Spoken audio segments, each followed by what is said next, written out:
Hey, what's up, y'all? It's your girl Ariana Monet. We back with another video. Today we're talking about how to move to South Korea. So there are many different ways you can move to South Korea, many different visas you can get, especially if you're from like USA. I mean, I don't really know for a lot of the other countries because I am from USA, but I know that they're starting to offer like a digital nomad visa. There's a student visa. You can get like a working holiday visa or just like a regular holiday visa. I think the easiest ones to obtain if you're not a digital nomad, if you are like a remote worker, that's obviously probably one of the easiest ones for you to do. But if you're not, would be to either get a student visa or to become an English teacher and get an E2 visa. So basically, for the student visa, you could either be a university student or apply to work on a language school, which is basically like a it's usually like a third party, or it could be run through a university, but usually it's not as intense of requirements for a university. If you apply to a language school, you pretty much just have to be able to pay for the language course that you're going to take. And yeah, if you have the means to do that, that will probably be an easy way to get into Korea. You can get a student visa for a year, and then once you're here, you should be able to extend your visa without any issues as long as you are continuing that education. And then as far as a university, you guys know how it goes to apply to university. You need a bunch of documents and a bunch of paperwork, and you got to mail your transcripts and all that stuff. So it might be a little bit more of a tedious process to get into a university in Korea. I'm not sure about the language requirements. I'm sure you have to probably be able to speak Korean to go to university in Korea. I'm sure that's one of the requirements. So maybe a little tougher to do university, but I think if you were to come on a student visa for a language school, that it wouldn't be that bad. All right, so when you want to come to Korea to be an English teacher, you have two main options. You have the EPIK program, which is the English program in Korea. It's a public school program and it's funded by the government. And then two, you have the option to do a Hagwon, which is a privately owned language institute.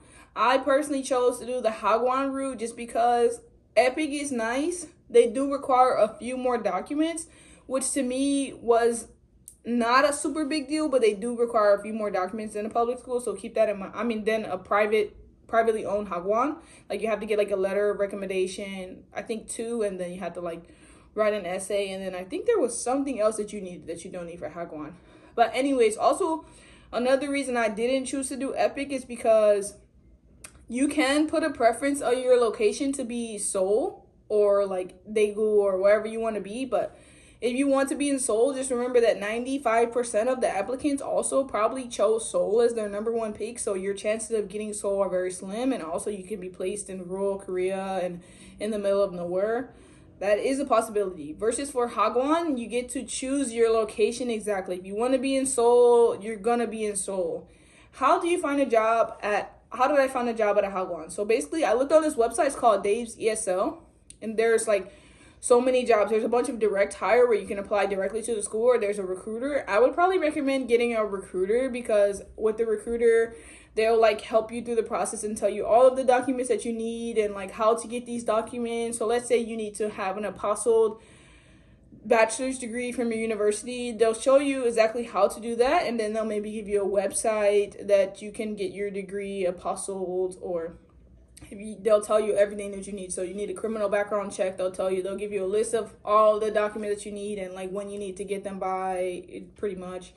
So they'll pretty much help you through the process, and after getting the documents you need, they will set you up with interviews with schools or with like companies. So there's like Hagwon chain, so they'll like set you up with like whoever the like, I don't even know what that type of person is called that like hires the people, like the hiring manager essentially for these chains, or they'll set you up with interviews with individual schools.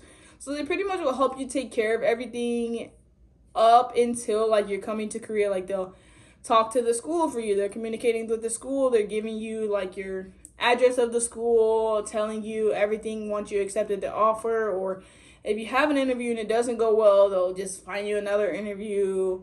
But I would recommend getting like 6 to like 8 different recruiters, because some of the recruiters are not really that good and they will just set you up with any school for an interview, or some recruiters they take too long to respond.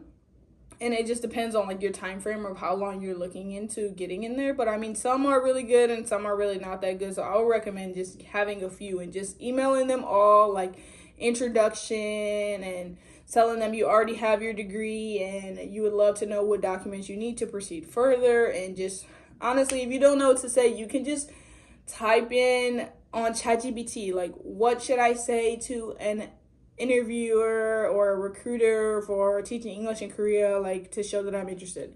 And ChatGPT will literally write it for you. And then you could just copy and paste that and you could just send it to all the recruiters. They usually have like their email or whatever, but just definitely check out Dave's ESL.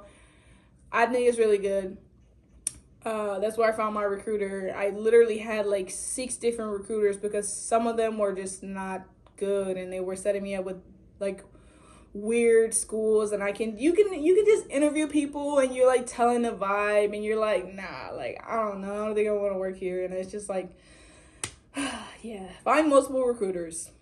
Or if you want to apply through Epic, I would recommend, I heard like a popular website for Epic is like Corvia.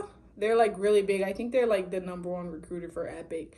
So they'll like help you with the process because you need a lot of documents. So it might be even better to just still have a recruiter for that, even though it's like an application and you can easily find the application.